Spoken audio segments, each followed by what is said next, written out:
కూరగాయల్లో రారాజు వంకాయ. ఈ రోజు నేను వంకాయ కర్రీ చేసి చూపిస్తానండి. సో వంకాయని పోవడానికి కవులు లేరంటే నమ్మండి. వంకాయ వంటి కూరయు పంకజముకి సీత బామామణి అని ఓ కవి తన పాటల ద్వారా సీతతోనే పోల్చారు. అలాగే ఆహా ఏమి రుచి అనరా మైమరిచి రోజు తినా మరి మోజే తీరండి, తాజా కూరలో రాజా ఎవరండి, ఇంకా చెప్పాలా వంకాయ అండి అంటూ వంకాయ మీద రకరకాల కవులు పాటలు రాశారు. అంతటి విశిష్టమైనది ఈ వంకాయ.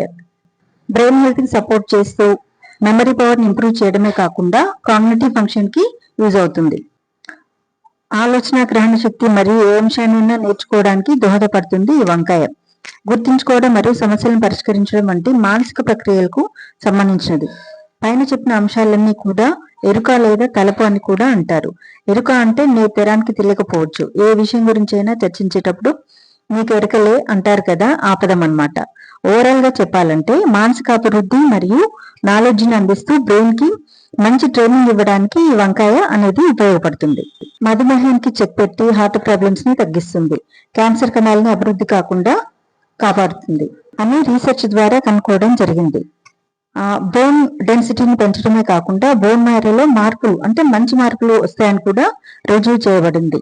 బ్యాడ్ కొలెస్ట్రాల్ ని తగ్గిస్తుంది, రక్తం గడ్డకట్టకుండా చేస్తుంది, బరువును తగ్గిస్తుంది, జీవక్రియను మెరుగుపరుస్తుంది, యాంటీ ఏజింగ్ లక్షణాలను తగ్గిస్తుంది, నర్వ్స్ రిలేటెడ్ ప్రాబ్లమ్స్ ని తగ్గిస్తుంది ఈ వంకాయ.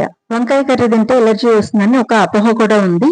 కానీ ఏంటి అంటే వంకాయ వండే తీరులో అనేది కరెక్ట్ గా ఉంటే ఈ ఎలర్జీ అనేది రాదు. వంకాయలు కట్ చేసినాక ఒక 3-4 టైమ్స్ వాటర్ లో మంచిగా కడగాలి. కడిగినప్పుడు ఏంటంటే వంకాయలో ఉండేటువంటి కనరు అనేది లేకుండా అప్పుడు ఎలర్జీ అనేటువంటిది రాదు వంకాయ తిన్నా కానీ. వంకాయలో 90% వాటర్ ఉంటుంది. ఇది తినడం వలన ఎనర్జీ 25 గ్రామ్స్ వస్తుంది.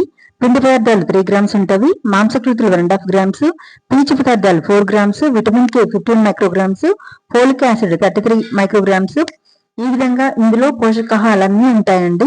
సో ఈ వంకాయ చేసేటువంటి విధానం ఏంటి అంటే పాన్ లో ఆయిల్ వేసి, ఆయిల్ వేడాక అందులో ఆవాలు, జీలకర్ర వేసి అవి వేగినాక అందులో ఉల్లిపాయలు వేసాను. ఉల్లిపాయలు కూడా వేగేటప్పుడు కొద్దిగా సాల్ట్ వేసి అది మగ్గినాక అందులో జింజర్ గార్లిక్ పేస్ట్ వేసి అదంతా కూడా ఆయిల్లో మంచిగా మగ్గేటట్టుగా కలుపుకోవాలి.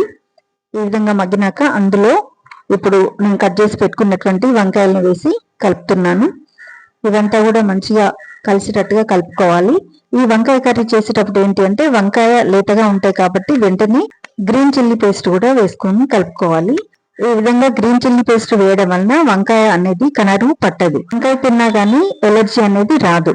సో ఇప్పుడు నేను వంకాయ మంచిగా మగ్గినాక అందులో ఏంటి అంటే ధనియా పౌడర్ మరియు కొరియాండర్ వేసి కలుపుతున్నాను. ఇదంతా కూడా వంకాయకు మంచిగా పట్టేటట్టుగా కలుపుకోవాలి. ఈ విధంగా కలిపినట్టయితే మంచి టేస్ట్ అనేది ఉంటుంది. ఈ వీడియో కనుక మీకు నచ్చినట్లయితే లైక్ చేయండి, షేర్ చేయండి, సబ్స్క్రైబ్ చేయండి మీ ఫ్రెండ్స్ కి మరియు రిలేటివ్స్ కి. Thank you.